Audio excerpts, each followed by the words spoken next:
Bismillahirrahmanirrahim. Assalamualaikum warahmatullahi taala wabarakatuh.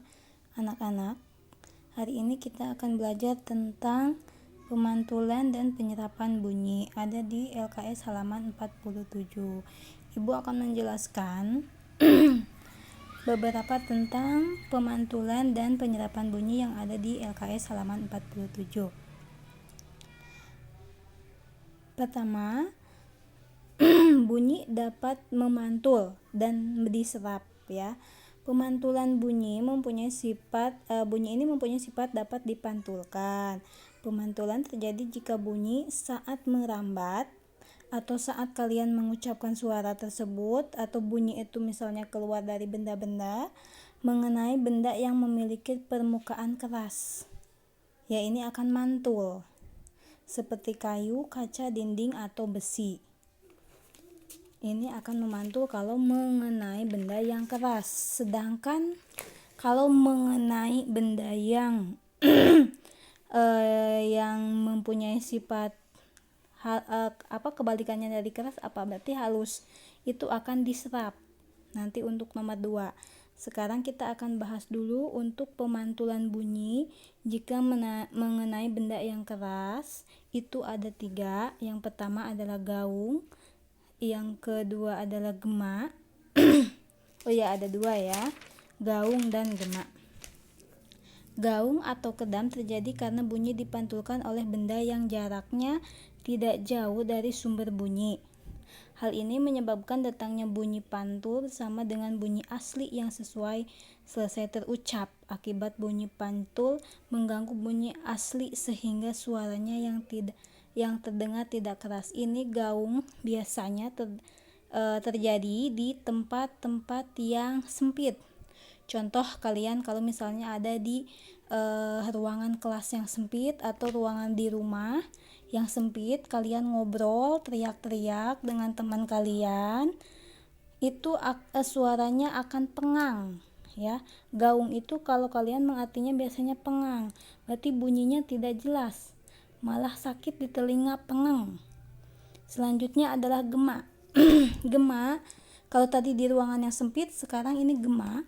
Gema kebalikannya, gema di ruangan yang luas. Gema terjadi karena bunyi dipantulkan oleh benda yang jaraknya jauh dari sumber bunyi. Karena luas, jadi jauh ya. Bendanya itu jauh. Hal ini menyebabkan datangnya bunyi pantul setelah bunyi asli terucap. Jadi bunyi pantul yang terdengar lengkap dan sesudah bunyi asli. Ini kayak yang suara yang meniru-nirukan setelah bunyi asli. Gema sering terjadi di gua-gua, lembah-lembah atau bukit-bukit. Nih, kalau kalian pernah pergi ke bukit-bukit atau lembah, kalau kalian teriak A, nanti seakan-akan ada yang mengikuti A gitu. Misalnya kalian memanggil ibu, bu, ujungnya biasanya ada seperti yang mengikuti. Itu bukan hantu atau apapun, tapi itu adalah gema. Jadi di bahasa IPA menyebutnya adalah gema. Gema sering terjadi di gua-gua, lembah-lembah dan bukit-bukit yang jaraknya jauh. Karena luas, jadi jaraknya jauh, lembah-lembah, bukit ya, serta permukaan keras dan rapat. Gema dapat dipergunakan untuk mengukur kedalaman jurang atau gua nih. Ini biasanya dipakai oleh tim SAR atau BMKG itu untuk mengukur kedalaman jurang atau suatu gua ya. Diukurnya menggunakan gema tadi, frekuensi gema.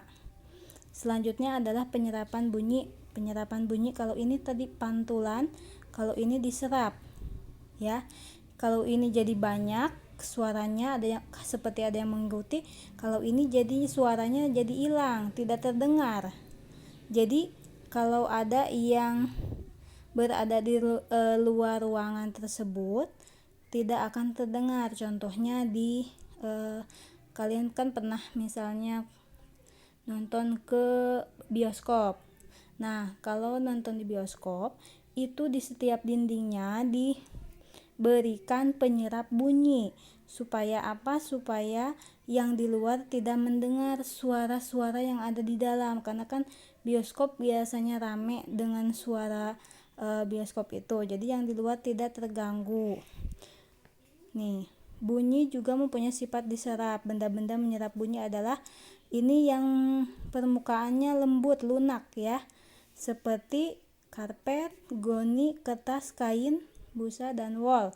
Nah, benda-benda tersebut yang biasanya digunakan di dinding-dinding studio rekaman dan gedung bioskop yang dilapisi dengan benda-benda tersebut. Jadi gunanya yaitu supaya orang-orang yang ada di luar ruangan tersebut tidak terganggu dengan keberisikan atau kebisingan yang ada di dalam ruangan-ruangan tersebut.